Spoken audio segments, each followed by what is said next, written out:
Hey everybody, welcome to a bonus episode of Run Jump Stomp. I am joined today by Chris Beiting. How's it going, Chris? Hey, how you doing? I'm doing really well. Thank you very much for joining me. The reason that I asked Chris to talk to us is because he has worked on a little project it's something that I've always wanted to do, and I've never, you know, convinced myself, okay, now you can spend this money on this project. Because it is, I'm going to guess, an expensive undertaking, but we'll get to that. And I'm going to show you the finish line of the project. And if you're just listening to this, go to the YouTube channel and check it out. But here is the finished product. He's got this really cool, I guess you'd call it a barcade. Yeah, that's what I've been calling it because Yeah, it's the size that you can fit on a bar. exactly. And he's got this fantastic barcade that he built himself.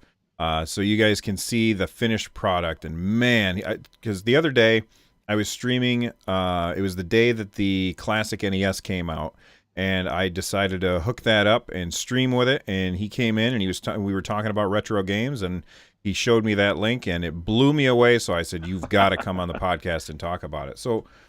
Uh, First off, let's talk about the cost of this thing, if you don't mind. Sure. How much did it cost to make this? It was funny the way I built it. I can't give you an actual like total cost because I did it over the span of a few months. But I right before we called, I was trying to kind of go through in my mind, and I was jotting down some notes of what some of the costs were, and it was just under $400. I think it's going to hover around 400 because there was times where I bought like some Velcro or Hmm. some glue or something. So I'm thinking right around 400 is what the total cost was. Just don't tell my wife that. No, I promise not to. Now, when I look at the picture in the cabinet, that's a flat screen, right? It is. It's a I we have and I think you have them up where you are, Micro Center stores, and No, you don't have a Micro Center? never heard of them. Oh man, okay. It's kind of like Fry's Electronics. It's like the size of a Walmart or something. It's just all computer stuff, just crazy different computer things. Well, they had some refurbished 4x5 or 5x4 monitors. They were like $50. So yeah, it's a computer monitor, but it happened to have HDMI in it too, which is what I was looking for. Oh wow, okay. And Yeah. it's not 4x3, No, it's 5x4 or 4x5. It was close enough to 4x3 that I didn't really. right? Right. I didn't sweat it. And is it flat? Like, is it a thin panel or is it a big old chunker? Oh no, no, no! It's a thin panel. The whole Oh, okay. thing. I'm looking away at it right now because it's off to my side. The depth where the monitor is probably 7 or 8 inches or so. So it's a flat panel PC display. It's not a CRT or anything like that. Oh, that's cool. And Yeah, it's odd that you can find something that ratio these days because I everything's know. widescreen. I was scouring Craigslist. I was scouring eBay, and just for the heck of it, we had like I said we had this micro center store. So I put that in what I was looking for, and they had like four or five of these refurbished Samsung monitors, and I went there, bought one.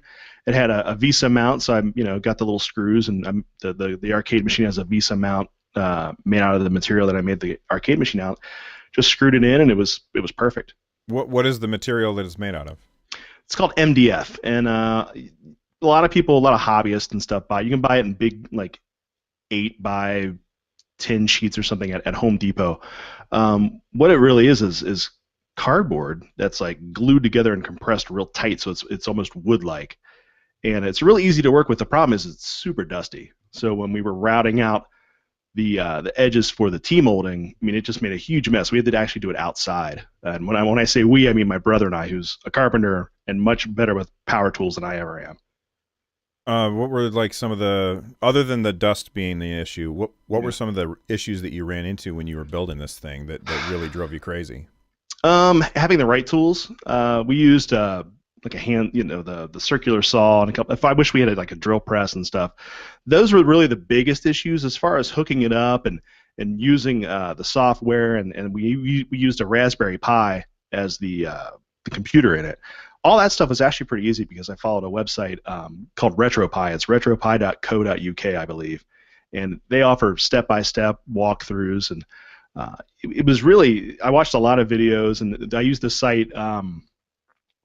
I always call it indestructibles, but that's not right. Instructables. Oh yeah, yeah, Instructables. I've Yeah, seen that before. I don't think I've ever used it, but I've seen it. yeah. I used Instructables. They had a guide for a bar top. The funny thing was though, it was all in metric, and being in the states, it was hard to get metric stuff. So we kind of adjusted it to what was it, empirical or whatever we have here in the states. Um, Ridiculous is the yeah, system that we use. not base 10, and it worked out okay. So yeah, if you search Instructables, it's one of whatever the most popular one is the instructions that I loosely followed. All right. So, does this game or does this system play a bunch of games, or does it just play Donkey Kong? No, it plays a bunch of games. I settled on Donkey Kong because Donkey Kong was kind of my favorite arcade game growing up as a kid, and I didn't make it Donkey Kong shaped because I couldn't find plans for it, or I would have. So I just made it look Donkey Kong esque. I kind of modified it a little bit. But yeah, it plays. In theory, it could hold 4,000 arcade games, every NES game ever made, every Genesis game ever made, every SNES game ever made, every TurboGrafx 16 game ever Mm. made. Yeah, it could also run Stella, which is a Laserdisc emulator, and you can play Dragon. Oh, what's the cartoon one? Dragon's Dragon's Lair. Lair. Dragon's Lair 1 and 2, which is Oh pretty good. man, that's Yeah, awesome. yeah, and it's still hard. Yeah, that game is impossible. Yeah. So it's great. Yeah, I don't play it as much as I thought I would. Just knowing it's here though kind of like quenched that hunger I had to build one because I was like you, always wanted to build one, and for some reason I was at Micro Center for something else, and I saw the Raspberry Pi there, and I'm like, oh, you know what, I want to get one of those, and it was like 30 or 40 bucks, and then I got a case and stuff for it. My original thought was to build almost like the NES Classic, just a little machine that I can hook controllers up to and play and stuff like that. But then the more I thought about it, I'm like, well, you know what? I could probably turn this into an arcade machine. And I mentioned it to my wife, and she said the magic word. She said, I thought you were doing that already. Oh, of I was course like, I was, well, honey. shoot. Yeah, yeah. So she's like, where's it going to, and the only questions she asked was, how big is it going to be, and where is it going to be? And I'm like, it's going to be I have a home office. So it's going to be in my home office, and it's going to sit on a bookshelf. She's like, have fun. So it was one of those rare occasions where I got like the golden ticket. So I Nice. just, I just ran with it. Does it have like USB ports or something so you can plug in controllers that would work more along the lines for the type of game that you would play if you had it on the machine? Yes. In the pictures, I'm if if you're looking at it kind of straight on where the player one and player two buttons are, in the middle there's a black disc. And if you take the little cover off that, Oh, there's okay. two USB ports right in the front there. Oh, that's brilliant. And that was in the plans too, or is that something No, you improvised? that's something I improvised because I'm like I don't want to get behind this thing and get into it and mess around with it. I'll put some USB ports on the front. So I found these USB port things that you would use for like a boat or a car, and I just ordered that and put it in there and sealed it up with a bunch of glue. The amount of Gorilla Glue and brad nails in this thing is staggering. It's frightening that it's being held together this way. The controls. Yeah, Did you buy those separately, or did you buy the parts and piece it together yourself? Because I've seen people do it both ways. right. My first thought was use like something like an X Arcade, but the more I read about them, the quality control on them was a little iffy. So after doing some digging, I got a friend of mine who owns an arcade here in Cincinnati called Arcade Legacy. Great place if you ever get to Cincinnati, go there. Um, where he got his controls from, because they work on their machines all the time. And he said Paradise Arcade, or yeah, Paradise Arcade Shop is where he gets his. So I went there, and yeah, they have everything you need as far as buttons and joysticks and the little board that all that stuff plugs into that goes to USB to go into the Raspberry Pi. They've got everything you need. Plus, they've got stuff for normal arcade machines too. But everything they had there, it was about $90 out the door with all the joysticks and buttons and the little controller board to So make it. the real cost is building the case for it. Yeah, yeah. Well, really, the real cost to me was labor, as far as like, because there was times where I was at I live in Ohio and my parents live in Kentucky, so we did it at my parents' house, and I was there was Saturdays where I was gone all day. So Mm. the main component costs, though, the actual like fabrication of the body of it and stuff was actually pretty cheap. But the buttons, like I said, were about $90. And actually, the two biggest costs were the controls and the graphics, really, because it's not painted. It's all I used vinyl wrap, the 3M, the stuff they wrap cars with. Yeah, where did you get because Yeah, these look fantastic. thanks. Where did you get the files for that and find a place that would print them, even though clearly you don't own the I rights to know, print right? that? I found that I just did a search on Google for vector arcade art, and I'll send you the link, and you can put it in the show notes or Hmm. whatever you do. Yeah, I found the artwork. I happen to know my way around Illustrator a little bit, so I went in there and kind of moved things around so it fits the template that I had. And then what I did was basically I was like, well, should I paint it? Should I, find a place that'll print out stickers? And then the more I thought about it, I'm like, you know what? Painting is a hassle, especially with MDF because it just soaks up moisture.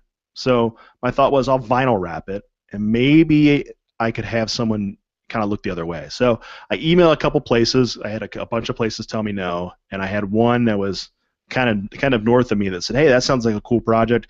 We'll go ahead and do it for you.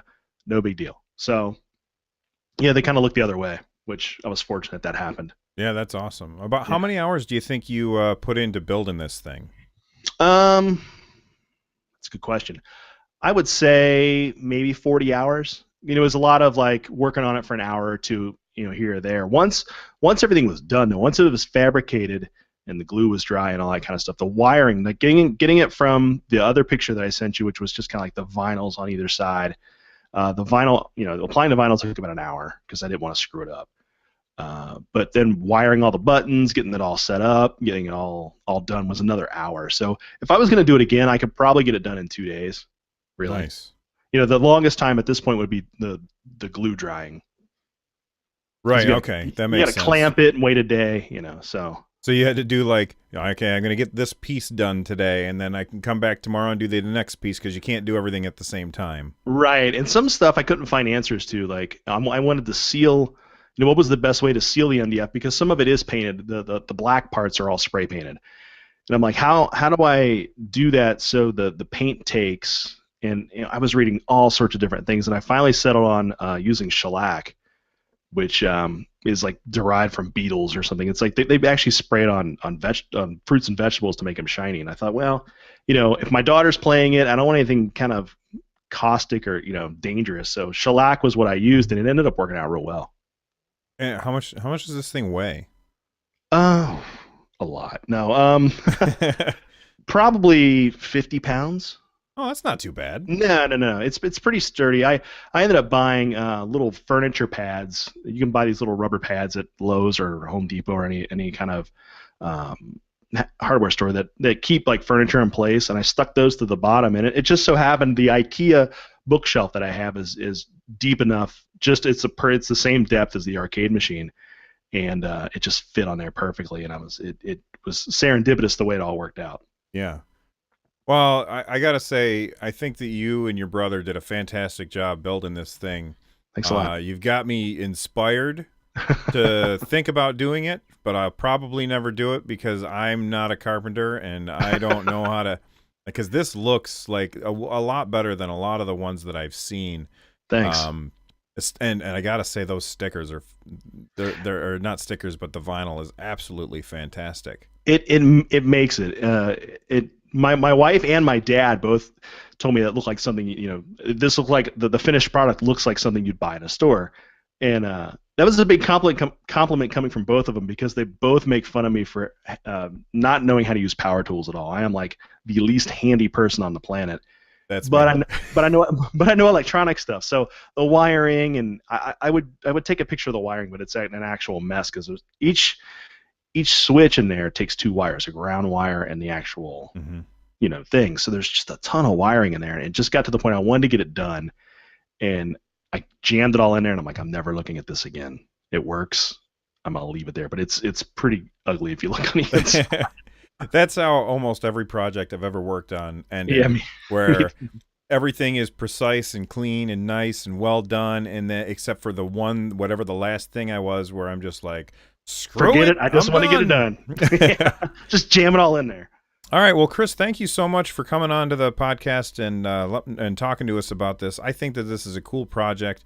Is there where is it that people can get a hold of you if they have questions about this thing? Sure, yeah. You can just reach me on Twitter at Beiting, which is my last name. It's Beiting. That's your best place to find me. Awesome. Thanks so much. I'll see you around. All right, no problem. Take care.